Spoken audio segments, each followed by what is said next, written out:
மொழிப்போர் தியாகிகளுக்கு வணக்கத்தை தெரிவிக்கின்ற நாள் இது. இந்த மொழிப்போர் தியாகிகள் இந்தி கட்டாயமாக படிக்க வேண்டும் என்ற இந்த தமிழகத்திலே ஒரு இது வரும்போது அப்போ காங்கிரஸ் ஆட்சி இருந்தது.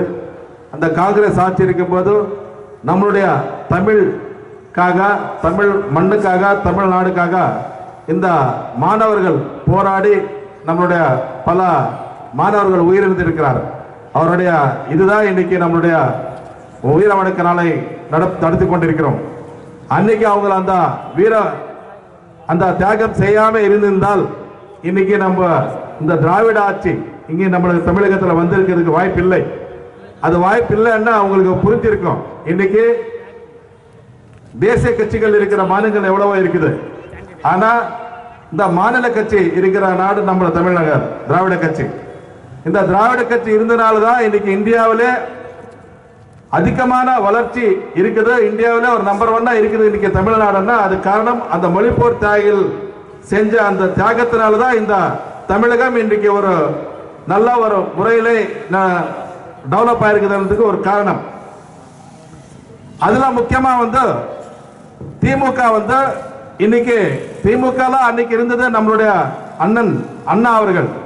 அந்த அண்ணா அவர்களுக்கு இருந்து உறுதுணையாக இருந்து அந்த திமுகவை ஆட்சிக்கு கொண்டு வந்தது புரட்சி தலைவர் எம்ஜிஆர். ஆனா அண்ணா ஒரே வருஷத்துல காலமாயிட்டார். அந்த காலமான அப்புறம் இந்த ஆட்சியில அமரா அண்ணன் புரட்சி தலைவர் எம்ஜிஆர் அவருடைய சப்போர்ட்ல கருணாநிதி அவர்கள் ஆட்சிக்கு வருவார். ஆனா அந்த ஆட்சி வரும்போது அவர் அண்ணா அவர்கள் கொள்கைக்கு இணையாக அவர் ஆட்சி செய்யவில்லை, மக்கள் ஆட்சி செய்யவில்லை. அவர் குடும்ப ஆட்சி அப்பயே ஸ்டார்ட் பண்ணிட்டார் கருணாநிதி. அதனால புரட்சி தலைவர் எம்ஜிஆர் உடனடியாக அவரோட கட்சியை ஏற்பாடு செய்து புதிதாக ஒரு கட்சி ஏற்பாடு செய்து திரும்ப அந்த கருணாநிதி என்ற அந்த திமுகவை வீட்டுக்கு அனுப்பி அண்ணா பேரில் அண்ணா திராவிட முன்னேற்ற கழகத்தின் இயக்கத்தை ஏற்பாடு செய்து 13 ஆண்டு காலம் 11 வருஷ காலம் அவர் வீட்டில் உட்கார வச்சுட்டாரு. அவர் கையில் ஆட்சி செய்ய முடியல, கருணாநிதி கையில். அவ்வளவுதான் முடிஞ்சது. புரட்சி தலைவர் எம்ஜிஆர்னால தான் திமுக அண்ணா சிஎம் ஆகிறாரு. ஆனா திரும்ப கருணாநிதி கையில முடியல. திமுகவை ஆட்சிக்கு வர செய்யறதுக்கு கருணாநிதி கையில முடியல. அப்படிப்பட்ட ஆள் அவரு. ஆனா 11 வருஷத்துக்கு பிறகு புரட்சி தலைவர் எம்ஜிஆர் காரணமான பிறகு ஒரு குறிக்கோளில் நம்முடைய அம்மா அவர்களும் ஜானகி அவர்களும் 2 பார்ட்டி தான் ஒரு நாள் அப்ப வந்துடுறாரு. திரும்ப புரட்சி தலைவி அம்மா அவர்கள் ஒரு பெண், அவர் சொல்றாங்க சமூகத்தை பத்தி பேசுறாங்க, சமூக நலத்தை பற்றி நாம தான் செய்யறோம்னு சொல்லிட்டு ஒரு பெண் ஒரு முதலமைச்சரா வர்ற ஒரு டைம்ல அந்த அம்மாவை நீங்க பார்த்திருப்பீங்க, அசம்பிளில பார்த்திருப்பீங்க. நம்மளுடைய மகாபாரதத்துல திரௌபதிக்கு எப்படி சாரை இது பண்ணாங்க, சாலி இது பண்ணாங்களோ அப்படி பண்ணாங்க. துரியோதன துஸ்வாசன மாதிரி கௌரவ ஒரு சபை எப்படி நடத்துனாங்க அந்த மாதிரி நடத்துனாங்க. அம்மா அன்னைக்கே சொல்லிச்சு, இந்த ஒரு பெண்ணானதுனாலதான் இப்படி பண்ணாரு இவரு. நம்ம இந்த அசம்பிளிக்கு ஒரு முதலமைச்சரா வர்றான்னு சொல்லிட்டு சபதமேற்று போய் ஒரு பெண்ணா சேலஞ்ச் பண்ணி கருணாநிதி மேல திரும்ப பிரைம் மினிஸ்டர் சீஃப் மினிஸ்டர் ஆகி திரும்ப அந்த அசம்பிளிக்கு வர்றது அம்மா. அம்மா வந்த பிறகு திரும்ப ஆட்சி அம்மாவோட ஆட்சி செய்யும் போது என்ன ஆகுதுன்னா அவர் வீட்டில் உட்கார வச்சிடுறாங்க.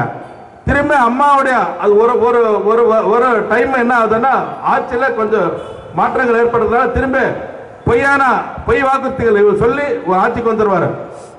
திரும்ப அம்மா முதலமைச்சராகி இந்த தமிழகத்துக்கு இன்னைக்கு பல டெவலப்மெண்ட்ஸ் வந்திருக்குதுன்னா அது புரட்சி தலைவி அம்மா, புரட்சி தலைவர் எம்ஜிஆர்னால தான். பெண்கள் வாழ்வாதாரம் இன்னைக்கு மேம்படுத்தி இருக்குதுன்னா அது புரட்சி தலைவி அம்மாவனால தான். இன்னைக்கு புரட்சி தலைவர் எம்ஜிஆர், புரட்சி தலைவர் அம்மானாலதான் இன்னைக்கு இந்த தமிழகம் இந்த அளவுக்கு வளர்ச்சி அடைந்திருக்குதுன்னா அது காரணம் புரட்சி தலைவர் எம்ஜிஆர், புரட்சி தலைவர் அம்மா அவர்கள். அதே வகையில இன்னைக்கு அண்ணன் எடப்பாடி அவர்கள் 4 ஆண்டு காலம் புரட்சி தலைவர் எம்ஜிஆர், புரட்சி தலைவர் அம்மாவுடைய ஆட்சி. அம்மா புள்ள அம்மா 8 அடி என்றால் புள்ள 16 அடி பாயம் என்ற வகையில் அண்ணன் எடப்பாடி அவர்கள் 4 ஆண்டு காலம் ஒரு சிறப்பான ஆட்சி கொடுத்து மக்கள் மத்தியில் நல்ல ஒரு வரவேற்பை கொண்டு வந்தாங்க. ஆனா நம்ம மக்கள் ஏமாந்துட்டாங்க, பொய்யான வாக்குறுதிகளை நம்பி ஏமாத்துனாங்க. இன்னைக்கு இந்த இந்தியாவிலேயே தமிழகம் இந்த அளவுக்கு வளர்ச்சி அடைந்திருக்குதுன்னா கடந்த 10 ஆண்டு கால அம்மா ஆட்சி காலத்துல நீங்க பாத்தீங்கன்னா 10 ஆண்டு ஆட்சி காலத்துல நான் சொல்றேன் பாருங்க, 1 லட்சம் கோடி கடன் இருந்தது 10 ஆண்டு காலத்துக்கு முன்னாடி. அம்மாவோட ஆட்சியில 3 லட்சம் கடன் ஆச்சு. ஆனா அந்த 10 ஆண்டு காலத்துல தமிழகம் 50 ஆண்டு காலம் ஆட்சி செய்தது இல்லையா? அந்த 50-60 ஆண்டு காலம் ஆட்சி செய்த அந்த வளர்ச்சியை 2 மடங்கு இந்த 10 ஆண்டு காலத்துல வளர்ச்சி அடைந்திருக்குதுன்னா அது கடந்த அம்மாவுடைய ஆட்சி காலத்துல தான். அம்மா 5.5 வருஷம் பண்ணாங்க. புரட்சி தலைவர் அண்ணன் எடப்பாடி அவர்கள் 4 ஆண்டு காலம் பண்ணாங்க. இந்த 10 ஆண்டு காலத்துல 60 வருஷம் வளர்ச்சி 2 மடங்கு ரெட்டிப்பு ஆட்சி செய்து நல்ல ஒரு வளர்ச்சி வந்திருக்குது. அதுக்கு உதாரணம் சொல்றேன்.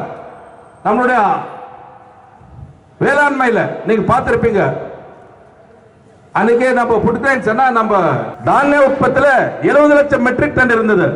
2011க்கு முன்னே 70 லட்சம் மெட்ரிக் டன் இருந்தது.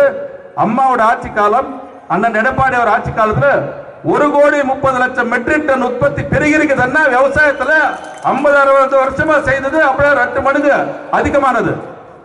அதே மாதிரி நீங்க பாத்தீங்கன்னா 16,000 மெகாவாட் கரண்ட் இருந்தா நம்ம தமிழகத்திற்கு 24 மணி நேரம் கரண்ட் கொடுக்கலாம்.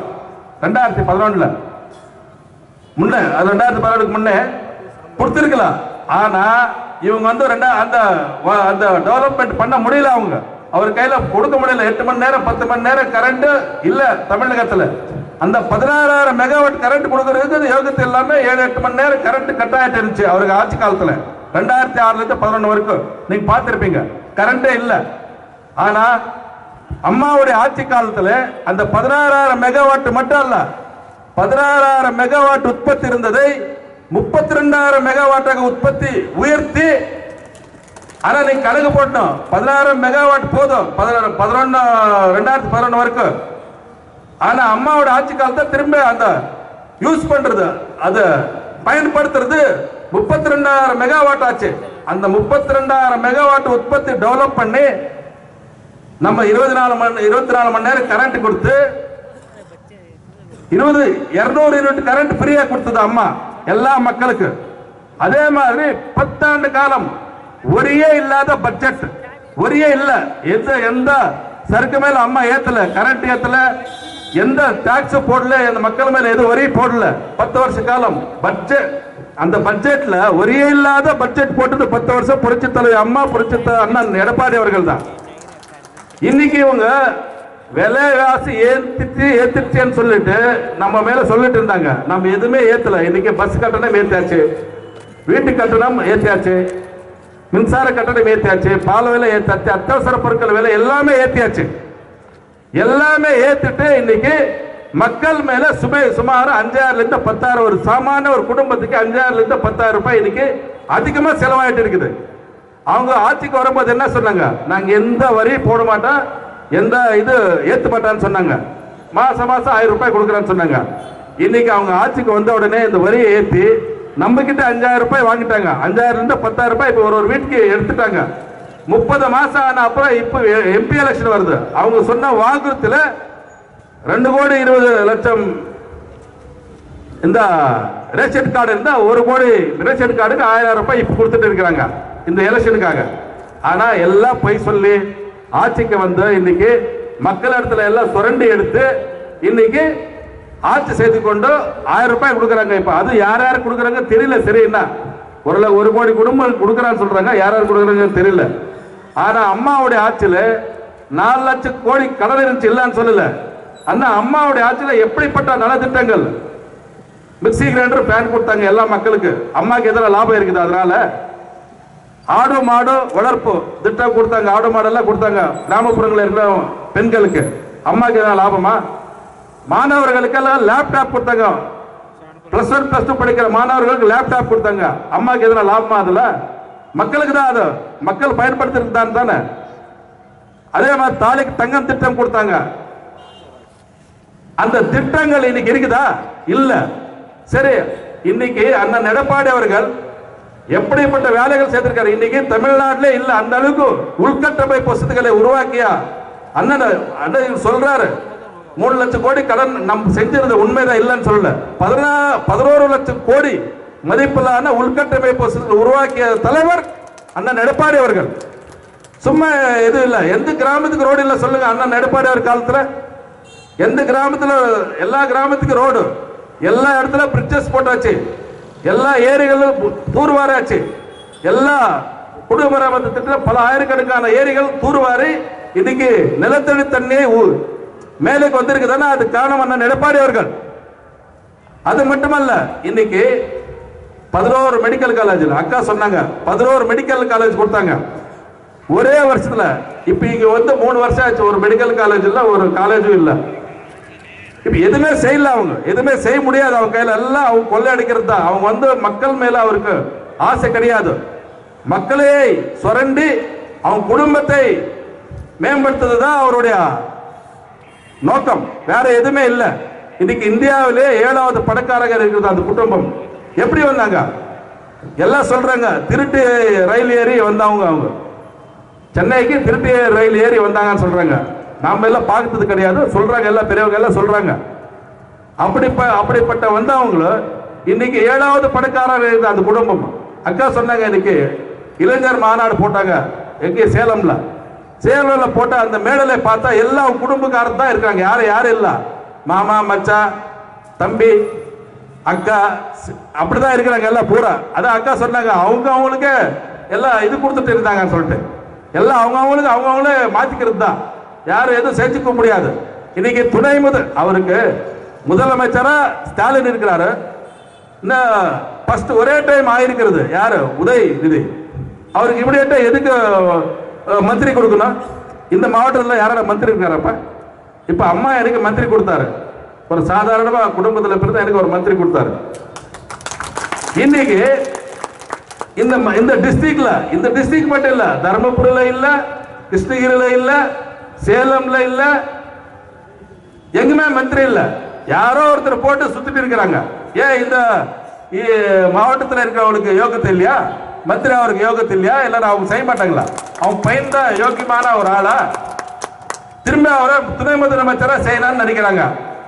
ஏன் இந்த யாரும் சீனியர்ஸே இல்லையா அவங்களுடைய ஆட்சியில, இதுல கேபினெட்ல?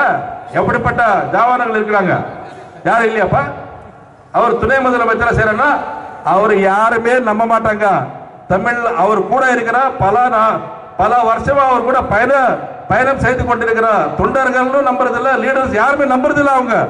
அவங்க குடும்பம் மட்டும்தான் இருக்கணும், குடும்பமோட கண்ட்ரோல்ல தான் இருக்கணும் இந்த தமிழ்நாடு. அப்பதான் அவங்கள எல்லாம் நினைக்கிறதெல்லாம் செஞ்ச முடியும். இன்னைக்கு பல ஆயிரக்கணக்கான கோடி இன்னைக்கு கொள்ளையடிச்சிருக்கிறது அவங்களோட பைனான்ஸ் மினிஸ்டர் பிடி பழனிவேலன் சொல்றாங்க. 30,000 கோடி கொள்ளையடிச்சிட்டு அந்த படம் என்ன செய்யணுமோ தெரியாம இருக்கிறாங்கன்னு சொல்லிட்டு பிடி பழனிவேலன் போன்ல பேசுறது ரெக்கார்ட் ஆயிருக்குது. இன்னைக்கு அவர் எப்பவுமே டெய்லி இதெல்லாம் வந்துட்டு இருந்தார். அவர் சோசியல் மீடியால எப்பவுமே ஏதோ ஒன்று பேசிட்டு இருப்பாரு. இன்னைக்கு அவரை வந்து அட்ரஸ் இல்லாம பண்ணிட்டாங்க. அவர் நல்லவர், தப்பான அவருக்கு பிடி பழனிவேலன் நல்ல ஒரு மினிஸ்டர். அவரை இப்ப வந்து எப்பவுமே டெய்லி எல்லா சோசியல் மீடியால இருந்தார். அவர் இன்னைக்கு அவர் அட்ரஸ் இல்லாம போயிட்டாரு. ஏன்? இவர் குடும்பத்துல ஒரு கிராஸ் ஆயிட்டார். அவர் ஏதோ சம்திங் ராங்கன்னு சொல்லிட்டு அவரே க்ளோஸ் பண்ணி விட்டாங்க. இந்த மாதிரி ஆட்சி தான் இந்த ஸ்டாலின் இன்னைக்கு செய்து கொண்டிருக்கிறார். இன்னைக்கு நம்ம மேல சொன்னாங்க 3 லட்சம் கோடி கடன் பண்ணிட்டாருன்னு சொல்லிட்டு.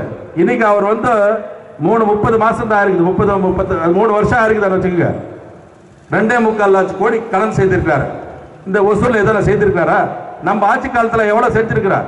எந்த ரோடு பேலன்ஸ் இருந்துச்சு சொல்லுங்க பார்க்கலாம், எந்த ரோடு போடல சொல்லுங்க பார்க்கலாம், எந்த இடத்துல பிரிட்ஜ் போடல பாருங்க சொல்லுங்க.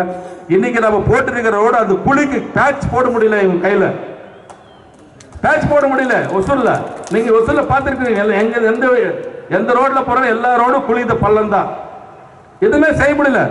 ஆனா மக்கள்கிட்ட நாம் ஒசூர்ல சேர்மன் இருக்கும் போது 10 கோடி வருமானம்னா இன்னைக்கு 30 கோடி வருமானம் இருக்குது.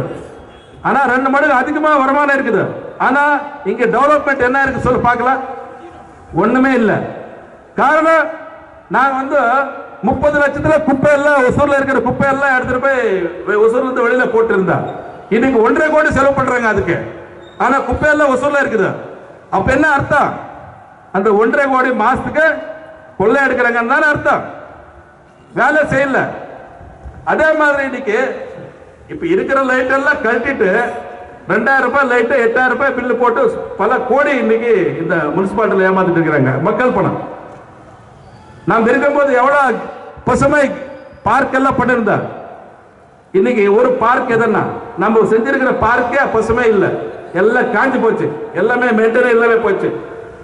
மக்களுக்கு பொழுதுபோக்கு இது ஒசூர்ல எவ்வளவு ஆளுங்க இருக்கிறாங்க, எவ்வளவு வருமானம் இருக்குது, அவங்க எல்லாம் என்ன அவங்க பொழுதுபோக்கு எல்லாம் இருக்குன்னு இல்லையா ஒசூர்ல? இல்லைன்னா எப்படி? நல்லா கஷ்டப்பட்டு வருவாங்க. காலையில வாக்கிங் பண்ணணும், சாயங்காலம் வாக்கிங் பண்ணணும், கொஞ்சம் நேரம் உட்காரணும், கொஞ்சம் டைம் பாஸ் பண்ணா அந்த பசுமை அந்த பூங்காக்கள் எல்லாம் இருக்கணும். அதெல்லாம் அவங்க கையில அதெல்லாம் அவங்களுக்கு இல்லை. அவங்க வந்திருக்கிறா, நாங்க ஏதோ செலவு பண்ணிருக்கிறோம், சம்பாதிக்கணும் அந்த நோக்கத்தோட. இன்னைக்கு ஒரு முனிசிபாலிட்டி எங்க இருந்தது? பஸ் ஸ்டாண்ட் பக்கத்தில் இருந்தது. எப்படி இருந்துச்சு உங்களுக்கு நல்லா தெரியும். இன்னைக்கு நம்ம கட்டிருக்கிற முனிசிபாலிட்டி எப்படி இருக்குதா? எதுக்குதான் அந்த கட்டி வச்சிருக்கிறா? அங்க போய் உட்கார்ந்துட்டு ஜாலி பண்றதுக்கா நான் அது கட்டி வச்சிருக்கிறேன்.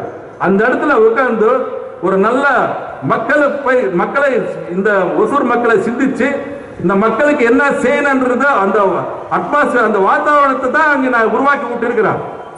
அங்க வந்து இந்த ஒசூர் மக்களை நல்லா சிந்திச்சு ஒசூருக்காக என்ன செய்யணும்ன்ற வகையில தான் அந்த பில்டிங்கை கட்ட வச்சிருக்கிறான். ஆனா அந்த பில்டிங் அதுக்காக உபயோகத்தில் அவங்க ஜாலிக்காக அவங்கள ஸ்டேட்டஸ்க்காக தான் யூஸ் பண்ணிருக்காங்க தவிர, ஆனா போன உடனே அந்த பசுமை அந்த ஸ்டேட்டஸ் நீங்க பார்த்துருப்பீங்க. அங்க போனா அவன மைண்ட் என்ன ஆகணும்? இந்த ஒசூர் வந்து இந்த ஆபீஸ் எப்படி இருக்குதோ அப்படி இருக்கணும்னு நினைக்க மாட்டாங்க. ஆனா அந்த ஆபீஸ்ல உட்கார்ந்து எல்லாம் கொள்ளையடிச்சிட்டு இருக்கிறாங்க. அதனால தயவு செஞ்சு உங்களுக்கு தெரியாத ஒன்றும் இல்லை, இந்த ஆட்சி மக்கள் ஆட்சி கிடையாது. இது வந்து குடும்ப ஆட்சி, குடும்பத்துக்காக இருக்கிறதுன்றது எல்லாருக்கும் நல்லா தெரியும். இந்த ஆட்சியில மக்களுக்கு எதுவுமே செய்ய மாட்டாங்க. ஆட்சி இந்த ஆட்சியில எதுவுமே மக்களுக்காக செய்ய மாட்டாங்க, அந்த குடும்பத்துக்காக தான் நல்லா கொள்ளை அடிப்பாங்க. அதுல நோ டவுட். அடுத்த வாட்டி வரதுலான்னு தெரியும். நீங்க வரலாறு பாருங்க. 5 வருஷம் டிஎம்கே வந்திருக்க ஆட்சியா செய்திருக்கா அடுத்த வாட்டி அவர் இல்லை. இது வரைக்கும் வரலாறு இல்லை. புரட்சி தலைவர் எம்ஜிஆர் கண்டினியூஸா 11 வருஷம் இருந்திருக்காரு. புரட்சி தலைவர் அம்மா 2 வாட்டி கண்டினியூவா இருந்திருக்காரு. ஆனா அவங்க அந்த மாதிரி இருந்தது கிடையாது. அவங்க ஆட்சி கண்டிப்பா இருக்கிறது. லாஸ்ட் டைமே நம்ம வந்து ஆட்சி விடுறதுக்கு வாய்ப்பு இல்லை. நம்ம கால்குலேஷன் ராங், அவ்வளவுதான். நம்மளுடைய கட்சியிலே கொஞ்சம் துரோகிங்க இருந்ததுனால நம்ம ஆட்சி கைப்பிடிக்க முடியல. ஆனா ஏன்னா நம்ம மக்களுக்கு அந்த அளவுக்கு நல்லது செஞ்சு வச்சிருந்த நம்ம மக்கள்கிட்ட நம்மளுக்கு எதிர்ப்பு இல்லை. இன்னைக்கு நம்மளுக்கு மக்கள்கிட்ட எதிர்ப்பு இல்லை. இன்னைக்கு தமிழகத்துல அவங்க கட்சிக்காரன் தான் இன்னைக்கு பாத்தீங்கன்னா கும்பா வந்து நம்ம கட்சியில சேர்ந்துட்டு இருக்கிறாங்க. நீங்க எல்லாம் பார்த்திருப்பீங்க. இப்ப பாருங்க, பர்கூர்ல ஒரு சேர்மனோட 7 கவுன்சிலர் சேர்ந்து வந்துட்டாங்க ரூலிங் கவர்மெண்ட்ல. இன்னைக்கு இங்கேயும் அப்படிதான் நடக்குது. ஒசூர்ல தான் அந்த மாதிரி சிச்சுவேஷன் இருக்குது. எல்லாம் வந்துடுவாங்க, நம்ம கட்சிக்கு வந்துடுவாங்க. நம்ம கட்சி அடுத்து வரதே நம்ம புரட்சி தலைவர் அண்ணன், புரட்சி தமிழர் அண்ணன் எடப்பாடியார் இதுல தான் நம்ம இது பாராளுமன்ற தேர்தல் சந்திக்க போறோம். அம்மா எப்படி 39 சீட்டு ஜெயிச்சுதோ அதே மாதிரி அண்ணன் எடப்பாடியார் இந்த வாட்டி சிங்கிள் மெஜாரிட்டியில நம்ம ஜெயிக்க போறோம். அம்மா சொன்னாங்க மோடியா லேடியான்ட்டு.